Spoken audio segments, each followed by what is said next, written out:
14वां अध्याय। राजा वेन की कथा। श्री मैत्री जी कहते हैं, वीरवर विदुर जी, सभी लोगों को कुशल चाहने वाले भृगु आदि मुनियों ने देखा कि अड़ंग के चले जाने से अब पृथ्वी की रक्षा करने वाला कोई नहीं रह गया है। सब लोग पशुओं के समान उच्छल होते जा रहे हैं। तब उन्होंने माता सुनीता की सम्मति से मंत्रियों के सहमत न होने पर भी वेन को भूमंडल के राजपद पर अभिषिक्त कर दिया। वेन बड़ा कठोर शासक था। जब चोर डाकुओं ने सुना कि वही राज सिंहासन पर बैठा है, तब सर्प से डरे हुए चूहे के समान वे सब तुरंत ही जहां तहां छिप गए। राज सिंहासन पाने पर वेन 8 लोकपालों की ऐश्वर्य लोक के कारण उन्मत्त हो गया और अभिमानवश अपने को ही सबसे बड़ा मानकर महापुरुषों का अपमान करने लगा। वह ऐश्वर्य मद से अंधा हो रथ पर चढ़कर निर्कुंज गजराज के समान पृथ्वी और आकाश को कपाता हुआ सर्वत्र विचरने लगा। कोई भी द्विज जाति का पुरुष कभी किसी प्रकार यज्ञ दान और हवन न करे। अपने राज्य में यह ढिंडोरा पिटवाकर उसने सारे धर्म कर्म बंद करवा दिए।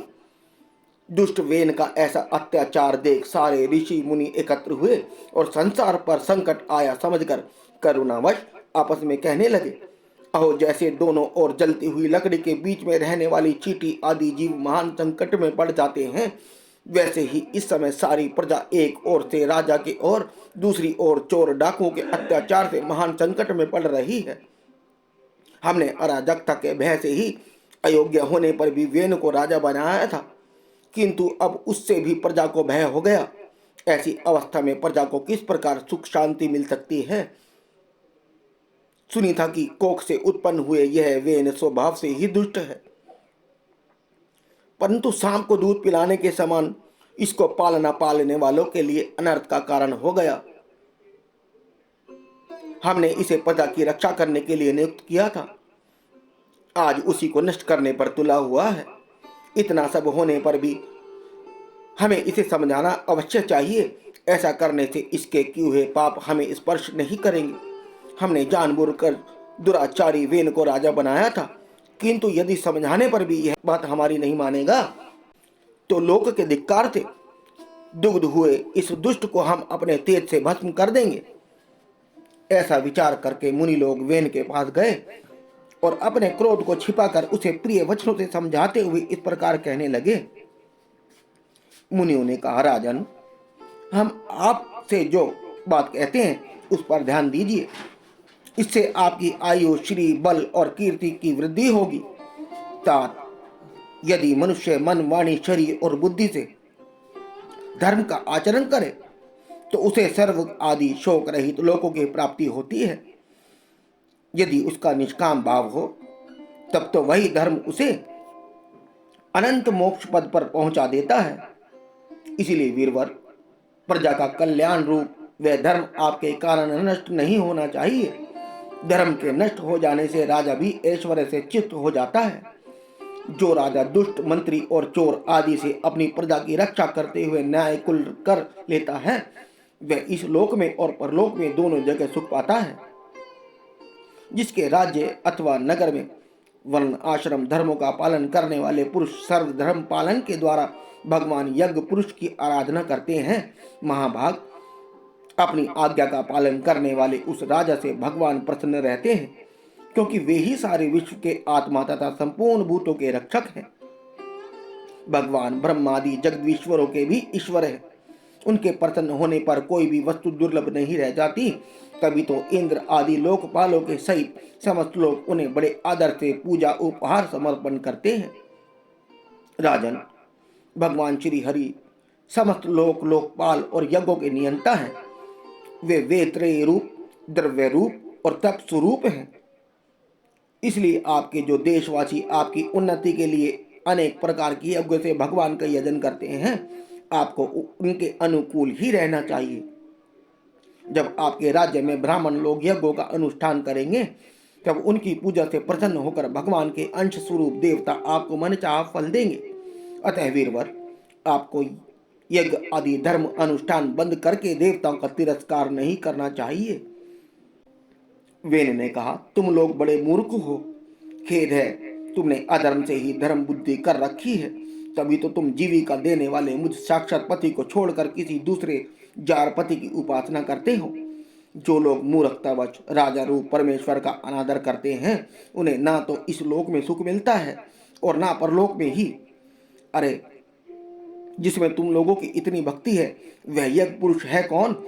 यह तो ऐसी ही बात हुई जैसे उल्टा स्त्रियां अपने विवाहित पति से प्रेम ना करके किसी पुरुष में आसक्त हो जाए।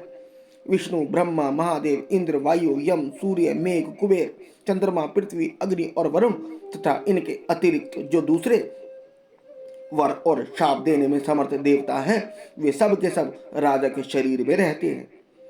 इसलिए राजा सर्वदेवमय है और देवता उसके अंश मात्र हैं।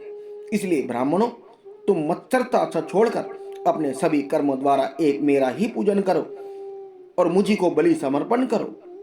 भला मेरे सिवा और कौन अग्र पूजा का अधिकारी हो सकता है? श्री मैत्री जी कहते हैं, इस प्रकार विपरीत बुद्धि होने के कारण वह अत्यंत पापी और कुमारगामी हो गया था। उसका पुण्य क्षीण हो चुका था। इसलिए मुनियों के बहुत विनय पूर्वक प्रार्थना करने पर भी उसने उनकी बात पर ध्यान नहीं दिया। कल्याण रूप विदुर जी, अपने को बड़ा बुद्धिमान समझने वाले वेन ने जब उन मुनियों का इस प्रकार अपमान किया, तब अपनी मांग को व्यर्थ हुई देख वे उस पर अत्यंत कुपित हो गए। मार डालो, इस स्वभाव से ही दुष्ट पापी को मार डालो। यह यदि जीता रह गया तो कुछ ही दिनों में संसार को अवश्य भस्म कर डालेगा। यह दुराचारी किसी प्रकार का राज सिंहासन के योग्य नहीं है, क्योंकि यह निर्लज साक्षात यज्ञपति श्री भगवान विष्णु की निंदा करता है। अहो, जिनकी कृपा से ऐसा ऐश्वर्य मिला, उन श्री हरि की निंदा अभागे वेन को छोड़कर और कौन कर सकता है? इस प्रकार अपने छिपे हुए क्रोध को प्रकट कर उन्होंने उसे मार डालने का निश्चय किया। वह तो भगवान की निंदा करने के कारण पहले ही मर चुका था, इसलिए केवल हुंकार से ही उन्होंने उसका काम तमाम कर दिया। जब मुनिगण अपने अपने आश्रमों को चले गए, तब इधर वेन की शोकाकुल माता सुनीता मंत्र आदि के बल से तथा अन्य युक्तियों से अपने पुत्र के शव की रक्षा करने लगी। एक दिन वे मुनिगण सरस्वती के पवित्र जल में स्नान कर अग्निहोत्र से निवृत्त हो नदी के तीर पर बैठे हुए हरि चर्चा कर रहे थे। उन्हीं दिनों लोकों में आतंक फैलाने वाले बहुत से उपद्रव होते देखकर वे आपस में कहने लगे, आजकल पृथ्वी का कोई रक्षक नहीं है, इसलिए चोर डाकुओं के कारण उसका कुछ अमंगल तो नहीं होने वाला है। ऋषि लोग ऐसा विचार कर ही रहे थे कि उन्होंने सब दिशाओं में धावा करने वाले चोरों और डाकुओं के कारण उठी हुई बड़ी भारी धूल देखी। देखते ही देखते वे समझ गए कि राजा वेन के मर जाने के कारण देश में अराजकता फैल गई है, राज्य शक्तिहीन हो गया है और चोर डाकू बढ़ गए हैं। यह सारा उपद्रव लोगों का धन लूटने वाले तथा एक दूसरे के खून के प्यासे लुटेरे का ही है।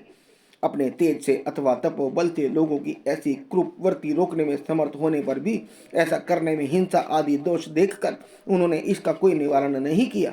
फिर सोचा कि ब्राह्मण यदि समदर्शी और शांत स्वभाव भी हो तो भी दीनों की उपेक्षा करने से उसका तप उसी प्रकार नष्ट हो जाता है जैसे फूटे हुए घड़े में से जल बहता है।